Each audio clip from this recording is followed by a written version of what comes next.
Well, it is that time again. It is time for the Wrestling Guild, a podcast that exclusively, basically, only talks about GFW Impact and whatever GFW products there are. My name is Chris Mary Hultman, and with me I have Nick Anderson this fine Tuesday morning. Yeah. Yeah, you seem to be in a really good mood. Pretty much, yeah. I'm happy today. You're happy today, yeah. I'm home with sick children today, so that's fun too, right? Yeah, great time. They take care of. They basically take care of themselves these days. They sit and watch YouTube and what have you. Oh yeah, iPads and computers, phones. Yeah, kids these days with their iPads and their computers and their. Yeah, pretty much. Yeah, well, anyway, we're going to talk about the GFW Impact that was on the 31st of August, the last Impact of August. How did you like this show? It was pretty alright. I liked it. I didn't dislike it at all. I think there was some really good matches in here. But I've seen some better matches, I guess, in some other episodes. So I wouldn't say this isn't like the best episode I've ever seen, but it was alright. Yeah, it was alright. Yeah, I was kind of the same way. I felt that, not much actually happened in this. It seemed like this was kind of like an episode that it basically is just supposed to bring you to like the next episode. Yeah, it was just that there was really nothing big. So, and most of the matches that were in it was just basically throwaway matches. Didn't like add it to anything except for the final match, really. Yeah, but we'll get into that. We start off with Eli Drake and Chris Adonis arriving. They're looking spiffy in their $3,000 suits. Yeah, pretty much. I guess they're happy he got the title. He's good to go.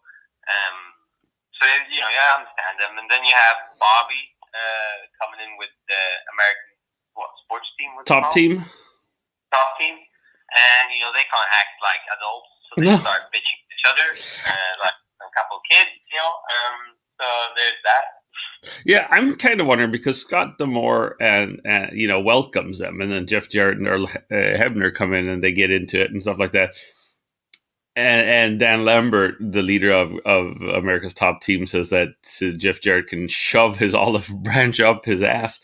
But what I don't get is why do they keep coming back? Obviously, they're not friends. Yeah, well, just leave Bobby. Just leave him right there and let Bobby go there by himself in the Impact Zone. Why follow him? That's what I don't get either. Yeah, that is true. Because the thing is that this is a theme that's been running now basically since Bobby Lashley lost the title. Whether Bobby is going to continue doing MMA or if he's going to wrestle. Where do you think that this is leading? Is this leading to a match between Bobby Lashley and some wrestler? Where are we going to see America's Top Team wrestle? What is the point here? What do you think? That's a great point. I would just say that I could just see Bobby getting fed up with it and just leaving maybe both companies, even though that. I wouldn't say he would, but at the same time, it would make sense that they're bitching at Impact. Impact is bitching back at them, and Bobby's just in the middle of all this. And it it gets annoying, you know. I'll say, I don't know. What do you say? I don't know. I have like no clue. I'm thinking that what I was toying with, the idea that I was thinking of when I was watching this, that this might end up being like a lethal lockdown match. Lethal lockdown is a match where you have like two teams that meet each other in a cage with weapons. Yeah. So that there'd be like an MMA team and then there'd be an Impact team, but I don't know what the result of that would be. I mean, if Bobby wins, then he goes to MMA, and if he loses, then he goes to Impact. I don't know if that's even like possible. And so I don't know. I don't even know where I would like this to go. To me, this isn't a very interesting storyline.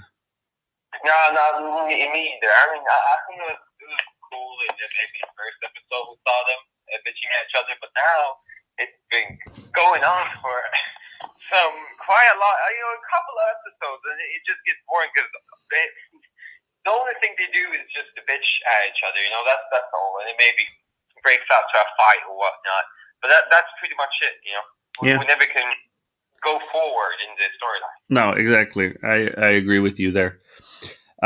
Anyway, we had a recap of the Gauntlet for the Gold where Eli Drake wins. Eli Drake comes out to the ring, cuts a promo talking about that it's been 14. He's been busting his ass for 14 years and finally getting a title. I mean, he was grand champion for a bit, but a real title. I mean, yeah, I think he deserves it. I mean, I think he has a great point that he has been busting his ass for 14 years, and now is when he gets the title after 14 years, because he doesn't really get that many shots, title shots, and when you had Bruce Pritchard, he was a nobody almost. Yeah, and I think it was funny because he said that he was pissed off that it took that long for him to get a title shot or a title, and he's still hungry. I think he cuts an awesome promo here. Eli Drake is gold on the mic, if you ask me. Yeah, definitely. It was great. It was great. Yeah, and somebody who isn't gold on the mic is Johnny Impact, who comes down. It was pretty shit. Yeah, he says that everybody's tired of listening to Drake, and he wants the title. Even though he just got to the company, he feels like he needs a title. Great talk there. Go, Johnny. And then Eddie Edwards comes out, and he wants the title as well. I mean, Eddie Edwards obviously has a bigger claim to the title because he was in the ring for the entire Gauntlet of the Gold, just like Eli Drake was. I mean, I understand Eddie as well, because he has been gone for a long while now. When he's coming back with all this power, and he really wants the title. But I guess you just gotta. I mean, Eli Drake is good though. I mean, yeah. I think. Know what to say. Well, I mean, even if Johnny Impact isn't that great of a promo, I thought he has a good cocky attitude because he sits down on those zebra striped sofas that they have in the ring. Oh yeah.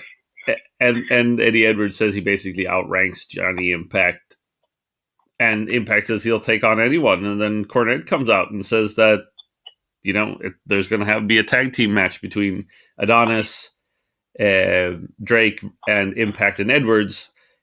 And as I understood it here from the beginning, was that if anyone gets a pin, the one who gets a pin gets a title shot, which would have been interesting because that means if Adonis had gotten the pin, he would have gotten a title shot. But apparently that's not how it is.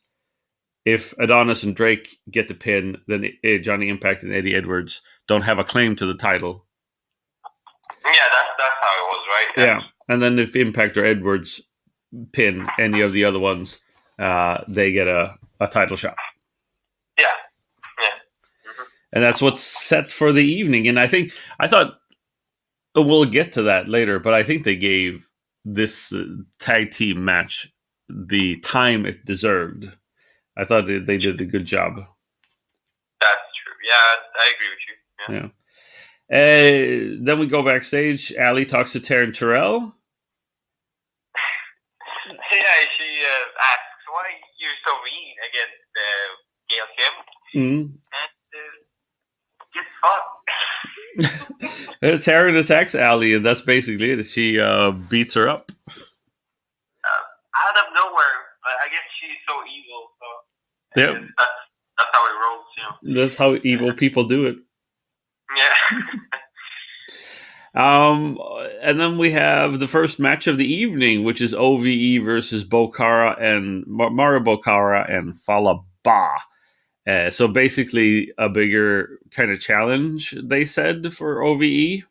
How did you like this? We haven't been impressed by OVE in the earlier matches, but what did you think of this? I mean, I'm happy that they're actually facing some pretty okay wrestlers. I mean, I like Falaba and I like Mario Bakar. They're decent, but this match was still. I didn't think there was much of an improvement. It was. I would say that it was better, but I still don't think that. I mean, they need. The thing is that they were saying that Bokara and Ba were, a bigger threat, but in the end, who have Bokara and Ba actually defeated? Yeah, they lose all the time. So what kind of threat are they? That is a great point. Yeah, that is true. And from the match was really, really quick as well. You didn't get to see that much, and I am still not convinced that they're going to be any good. I'm sorry. No, I mean they've got a cool look, and they come out with those masks and stuff like that. But I mean, this was a short. I mean, Falaba managed to get a splash on one of them. Mario Bokara did a sweet ass suplex, but I mean, otherwise they didn't really get any offense. And I was hoping that they were going to put some more effort into Bokara and Ba, especially after Mario Bokara was in the gauntlet for the gold for quite some time. Yep, that's yeah. I don't know how it's going to go for these two individuals because they're not good. I mean, I don't know if they fit into Impact Wrestling. I'm not sure. I mean, they got to improve themselves. Well, I mean, the thing is, you can't say that they're not good because I guess they haven't been allowed to show how good they are if they are good. I mean, so. They haven't got that many matches as well, yeah. Yeah. So right now, I wouldn't say, for me, for viewing them, I don't see them as a big threat to LAX or the titles because they just need better competition. Yeah. To show them. Yeah. True. Anyway, as I say, OVE wins this with a new kind of finishing maneuver that was kind of cool, better than that kind of high-low thing that they've been doing. Yeah, I give him credit to that. That wasn't bad. That's true. I admit that. Then we were in Cornette's office with Moose and Cornette talking about Triple Mania, which was this past, which actually I think had taken place already then when it was shown. They talk about Lashley being at Triple Mania as well, and then EC3 comes in. EC3 comes in.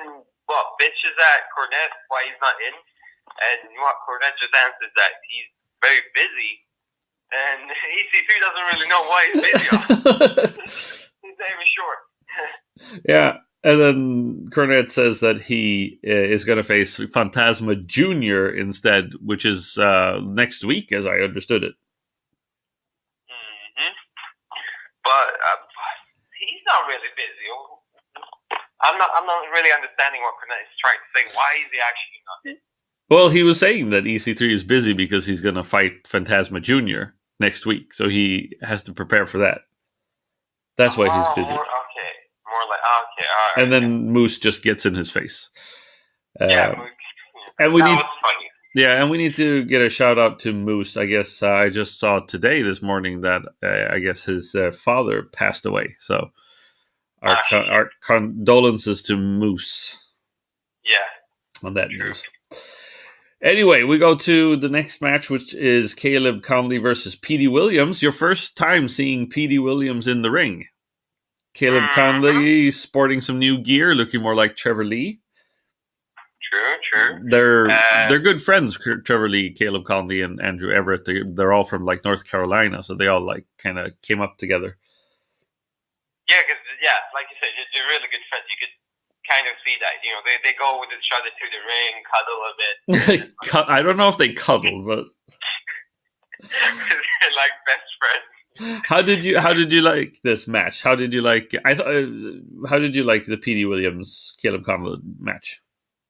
I think it was an alright match. A lot of different moves, lots of jumping, and I think Petey Williams did pretty good. No, I mean, I think this was. I like that they gave this a good time. I was afraid that this was going to be a squash match. Petey Williams squashing Caleb Conley, basically hitting the Canadian Destroyer and leaving, but they gave it a lot of time. There was a lot of back and forth. Mm-hmm. Petey Williams doesn't seem to have missed a beat from being like away from Impact for such a long time. He pulled out some new maneuvers. I thought that this was actually going to be the best match of the evening. And for a singles match, it was the best match of the evening, I thought. Yeah, I would say the same. Out of all matches we had, the single matches in this episode, this one definitely gets it. True. Yeah. He hits the Canadian Destroyer and wins against Caleb Conley, I think the thing was interesting here is that they made Caleb Conley like a real threat. I mean, they made him stand out, and that was good. So he didn't. It was an even match, and that was good. Trevor Lee attacks Petey Williams, and Sanjay Dutt comes out and interferes. Yeah, Trevor Lee, he can't accept someone losing, one of his best friends. No, absolutely. You would do the same. What? No, I wouldn't break the rules. Say if your friend Jon Carlson would lose in a chess game, you'd probably beat up the guy who beat him. Maybe. Maybe. I don't know. Maybe. So Sanjay Dutt interferes, chasing them away, setting up a match for next week. Caleb Conley, Trevor Lee versus Petey Williams and Sanjay Dutt. That's going to be interesting. Yes. So actually it was interesting. So we already have 2 matches set for next week already here. EC3 versus Phantasma Jr. for the Grand Championship. Sanjay Dutt and Petey Williams versus Caleb Conley and Trevor Lee. So that and they did that again later. I mean, we basically have the entire next week's matches kind of set. Yeah, pretty much. I mean, they're announcing it. Yeah, we know most of it. Yeah. Then because we also have, and that comes later, Ali, Gail Kim versus Taryn Terrell and Sienna, but that comes a little bit later. Oh, yeah. And then we have your favorite, your boy, Richard Justice. Yeah, he's supposed to go out now. It's his time to shine. Yes, and he's going to get an opportunity. So he has to give his stats where he comes from. He comes from Texas, and then he said he weighed 205 pounds. Which is roughly like in kilos, because we use kilos. It's like 95 kilos or something like that. And then the guy looked at it and he was like, okay, all right. No, that was funny. That was fun. Yeah, I like him, because is he a comedian? I'm not sure. Is he actually a wrestler? I'm really not sure. He is a wrestler. I mean, he is a wrestler. He wrestles on the Independents as Dick Justice, the Super Cop. So he actually does wrestle. And then whether or not he's really great, I don't know. I mean, obviously you're limited in the ring because of his size, but that's not the type of wrestler he is. Yeah. And I know that there's been a lot of back and forth. I've been seeing in different forums, people just like, oh, well, why do you need a wrestler like this Justice? He's kind of like Grado. But I think you can have more than one funny wrestler. Yeah, I mean, I don't see why you couldn't, because at the same time, if you just have one funny wrestler, you might get bored of it. Yeah. After them showing him all the time. So, Yeah, so he's going to get his first match. And then we have Karen Jarrett interrupting Sienna and Taryn. talking and says that's not how they do things in Impact Wrestling. And then she sets the match for next week, which is, as I said, Sienna and Taryn versus Allie and Gail. Mm-hmm. She had some real talk. She had some real talk. Absolutely. But yeah, we get that match, and I would say that match is going to be pretty interesting. Yeah. Oh, and then we finally get to your favorite match of the evening, which was Rich's Justice. And well, they actually never talked about who he was going to face. Yeah, so it was, we didn't really know what to expect, but then you hear the music, boom. Congo Kong. Yeah. Great match. Lots of action. Yeah. 5-star match. I mean, I rewatched it a couple of times because it was so funny. But you rewatched it a couple of times. I had to. It was so funny. I mean, you have Congo Kong coming in, hitting him in the face one time, jumping on him once, boom, pinned, bye. Yeah, pretty much. I mean, it was kind of funny because you thought that Richard Justice was going to get some steam going, and then Congo Kong just puts up his fist, and he just runs right into it. Yeah. Congo Kong wins with the splash. He continues the attack afterwards because why not? But we have someone to the rescue. Yes, and as we said last week already, that it looks like they're putting up a program with Shira and Kong, and I think that can be really good because Shira needs somebody who has a lot of more experience to work with. They're both big dudes. I think they can kind of hide their weaknesses, and Shira keeps getting better and better. I would say so. I'm really happy with Shira. He's doing a really good job, and he's a really good wrestler, in my opinion. It's just that he doesn't get that many matches. No. So this is good that they get a program. Shira stands tall. We get to a backstage interview with Mackenzie Mitchell interviewing Johnny Impact, and he just says that he's going to stand tall and, kick ass and whatever. Yeah, send him to the hospital.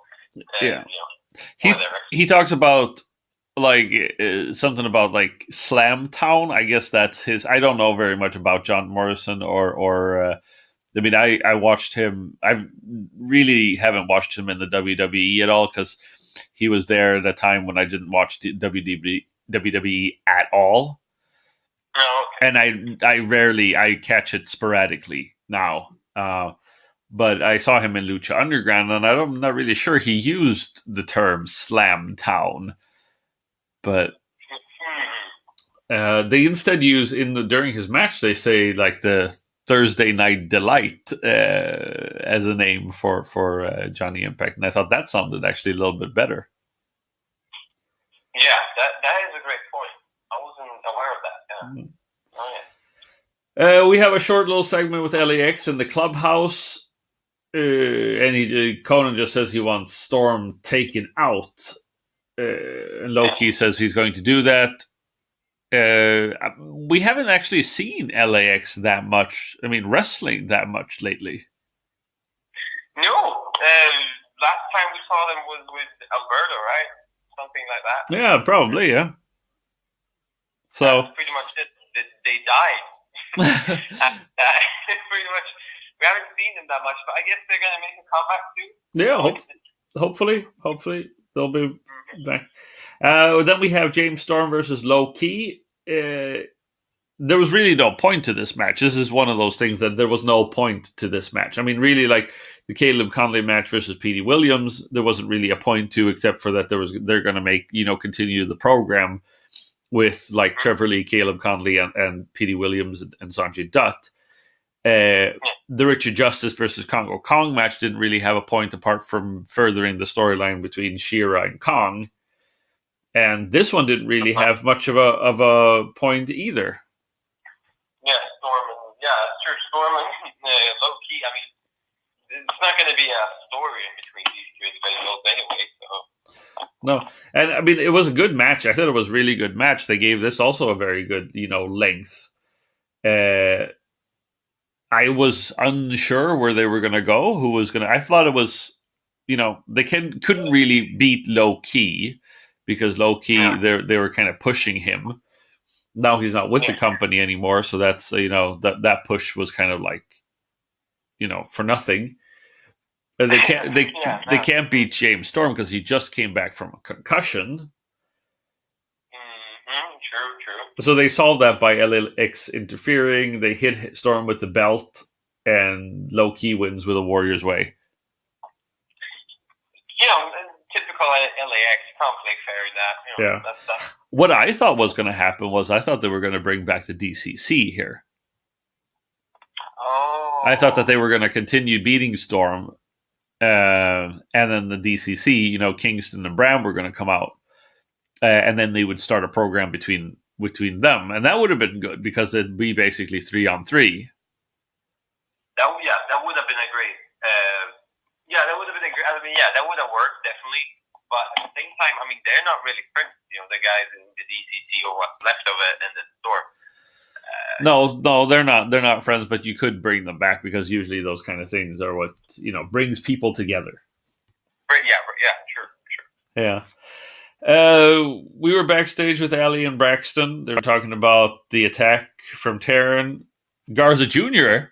comes by, checking on Ali, but Sutter is not too happy about that. Why is he even asking Ali in the first place? Like, who are you? Well, he's a hot Latin dude. He's just like, hello, girl. Yeah, well, I mean, she has Braxton Sutter just next to him. You can't just go and try to. Yeah, it just got cringe, because he was standing right there. So you're just trying to hit. So you're on Braxton Sutter's side. I would say so. I mean, I like Garza, so I don't really mind him, but it got a bit awkward as Braxton Sutter's standing literally next to Ali. I don't know. Maybe these Mexicans have some culture. Well, the thing is that this is what's going to be with Braxton Sutter. He's going to be like jealous of people approaching Ali, so he's furthering like his kind of slow heel turn.